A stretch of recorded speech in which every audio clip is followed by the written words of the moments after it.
Bonjour, quels usages pour les réseaux de télécommunications haut débit? La réponse est ici. Bienvenue à Pau, dans les Pyrénées-Atlantiques. Je vous emmène dans les coulisses de l'administration électronique. Cela paraît abstrait, mais vous allez voir, c'est simple. En fait, il s'agit d'aider les collectivités à passer de la paperasserie à un système informatique où leurs tâches sont regroupées dans ce qu'on appelle une plateforme mutualisée.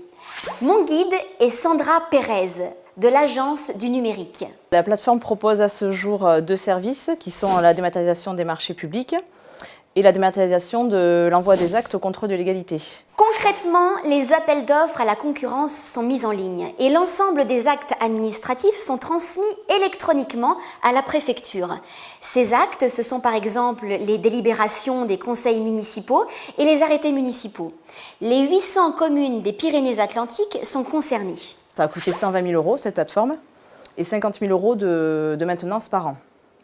Ce qui est très peu en comparaison de ce qu'aurait dû payer chaque collectivité si elle avait dû, elle, s'abonner à une plateforme de dématérialisation des marchés et une plateforme de dématérialisation du contrôle de légalité. Cette mutualisation permet aux communes de relever solidairement le défi de la modernisation. On peut dire qu'aujourd'hui, la petite commune je vais parler d'Aïdius, vous ne connaissez pas, c'est en Vallée d'Aspe, a accès aux mêmes services que la mairie de Paris. Et cela est notamment possible parce que les Pyrénées-Atlantiques bénéficient d'un réseau haut débit. Mais comment est perçue cette arrivée de procédures numériques dans les mairies ? Il y a une très bonne réception de la part des petites collectivités et à notre grande surprise, les grandes collectivités du département ont aussi suivi. Les communes sont donc enthousiastes, la formation avance à grands pas et il y a un message adressé aux entreprises.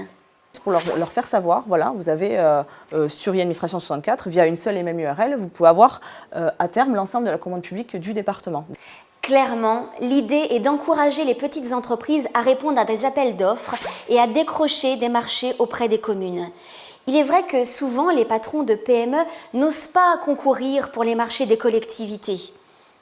La prochaine étape sera la dématérialisation des titres et des mandats pour la comptabilité des collectivités. Là encore, ce sera la fin du règne de la paperasserie. Rapidité, efficacité, simplicité, économie sont les enjeux. Pas mal, non? Allez, salut et à très vite.